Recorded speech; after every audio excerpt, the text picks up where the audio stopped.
नमस्कार, मेरा नाम आशीष सिंह है। मैं राजकीय औद्योगिक प्रशिक्षण संस्थान चुनार मिर्ज़ापुर में इंस्ट्रक्टर इलेक्ट्रीशियन के पद पर कार्यरत हूँ। आज मैं आपको डीसी जनरेटर के बारे में प्रशिक्षण दूंगा। तो चलिए स्टार्ट करते हैं। DC generator.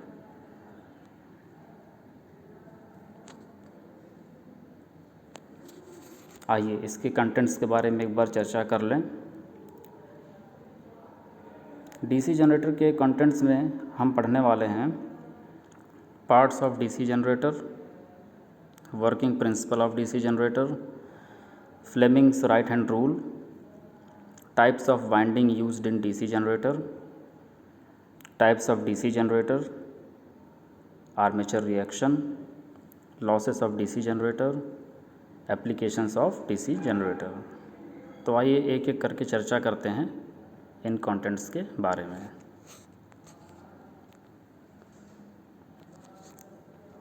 सबसे पहला है parts of DC generator.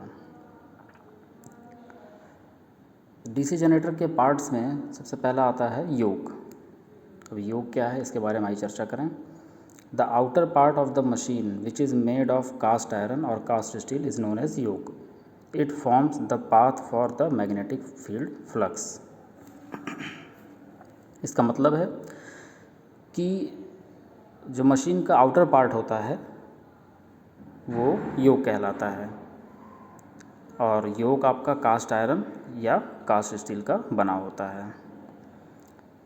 Yoke magnetic field flux का पाथ बनता है, यानी कि मैग्नेटिक फील्ड फ्लक्स योक के सहारे मशीन में फ्लो करती है।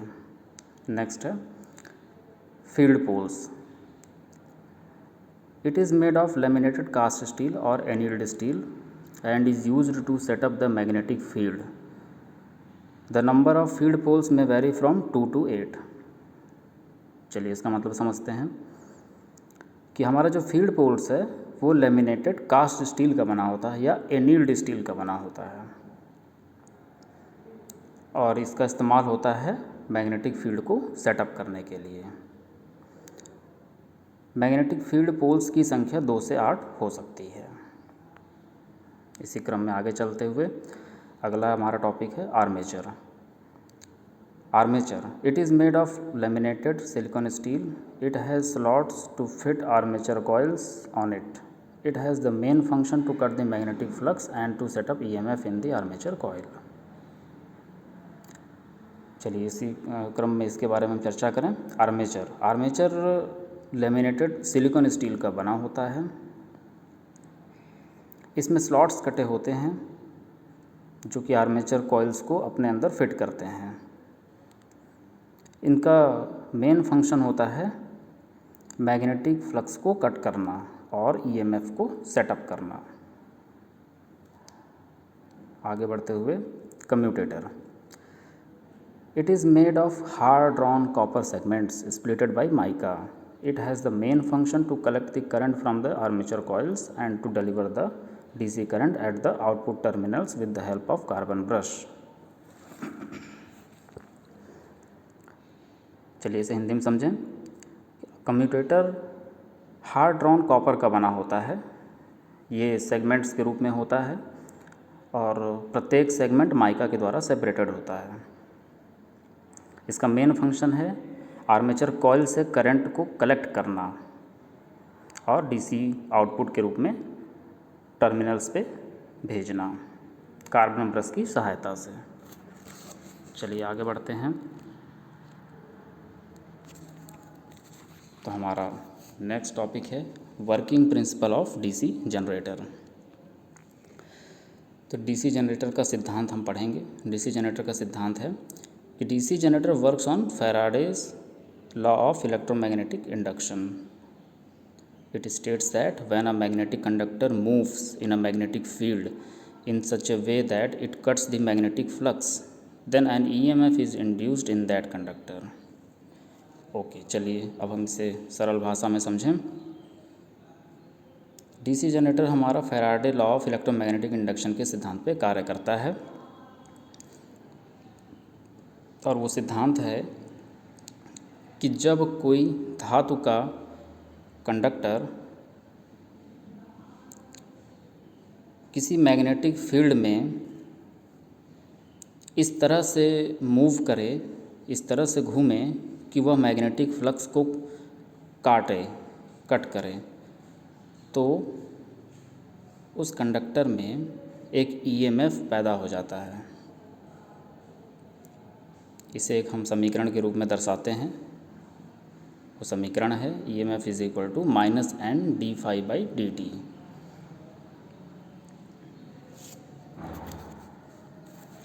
चलिए इसी क्रम में हम इसे आगे बढ़ते हैं और आगे समझते हैं।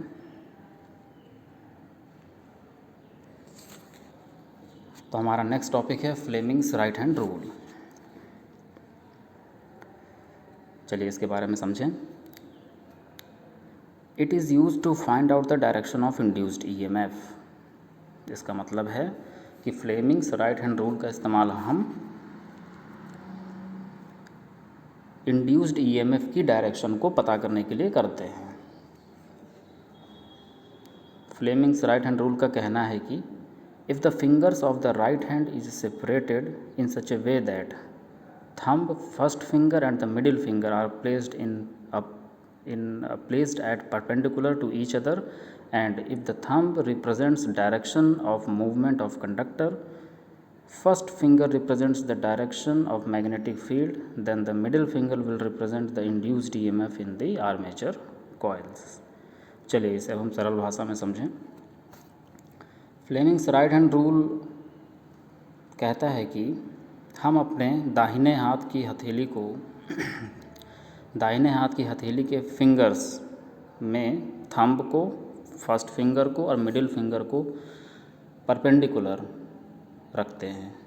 तीनों उंगलियों को हम एक दूसरे से 90 अंश की डिग्री पर रखें, तो जिसमें कि थंब हमारा रिप्रेजेंट करे कंडक्टर के मूवमेंट को, और जो पहला फिंगर है वो रिप्रेजेंट करे मैग्नेटिक फील्ड को, तो हमारा जो मिडिल फिंगर है वो रिप्रेजेंट करेगा इंड्यूस्ड EMF को आर्मेचर कॉइल्स में। उम्मीद है आपको समझ में आ गया होगा। चलिए आगे बढ़ें। Types of DC generator. चलिए टाइप्स ऑफ DC जनरेटर में हम देखेंगे कि हमारे 4 टाइप्स के DC जनरेटर हैं। उनमें है पहला सेपरेटली एक्साइटेड DC जनरेटर, दूसरा है सीरीज़ वाउंड जनरेटर, नेक्स्ट है shunt generator, and the last one is compound generator. आप इस फिगर को देख सकते हैं। फिगर में आपको दर्शाया गया है कि कैसे कंडक्टर से फ्लक्स कट हो रहा है और उस कंडक्टर में EMF पैदा हो रही है। उस EMF से जो करंट जनरेट हो रही है उसे कम्यूटेटर के द्वारा बाहर आउटपुट पे बल्ब को प्रकाशित किया जा रहा है। चलिए आगे बढ़ते हैं। Types of winding used in DC generator. Okay, तो armature has mainly 2 types of winding. Armature में हमारे केवल 2 टाइप की वाइंडिंग्स होती हैं। पहला है lap winding and the second one is wave winding. ये 2 टाइप की वाइंडिंग्स के प्रकार होते हैं जो हम आर्मेचर की वाइंडिंग करने में इस्तेमाल करते हैं। आप इस फिगर में yoke, pole, fold, field winding, armature conductors, commutator, brushes, terminals, इन सब का इलस्ट्रेटिव फॉर्म आप इस फिगर में आपके सामने आप देख सकते हैं। चलिए आगे बढ़ें। हमारा अगला टॉपिक है आर्मेचर रिएक्शन। आर्मेचर रिएक्शन के बारे में हम जानेंगे कि ये है क्या। चलिए पढ़ें। The effect made on main field flux by armature flux is known as armature reaction. इसका मतलब है कि हमारे मेन फील्ड फ्लक्स पे आर्मेचर फ्लक्स का प्रभाव आर्मेचर रिएक्शन कहलाता है। आर्मेचर रिएक्शन हमारे मेन फील्ड फ्लक्स को कम कर देता है, कमज़ोर कर देता है। By armature reaction the magnitude of induced EMF and efficiency of motor reduces. Armature reaction से इंड्यूस्ड ईएमएफ का मैग्नीट्यूड कम हो जाता है और एफिशिएंसी भी मोटर की घट जाती है। नेक्स्ट है losses of DC generator. DC generator में हमारे मेनली 3 टाइप के लॉस होते हैं, copper loss, iron loss, mechanical loss. Copper loss हमारे वाइंडिंग्स के थ्रू होता है, आयरन लॉसेस कोर के थ्रू होते हैं, मैकेनिकल लॉसेस फ्रिक्शंस एट्सेट्रा की वजह से होते हैं।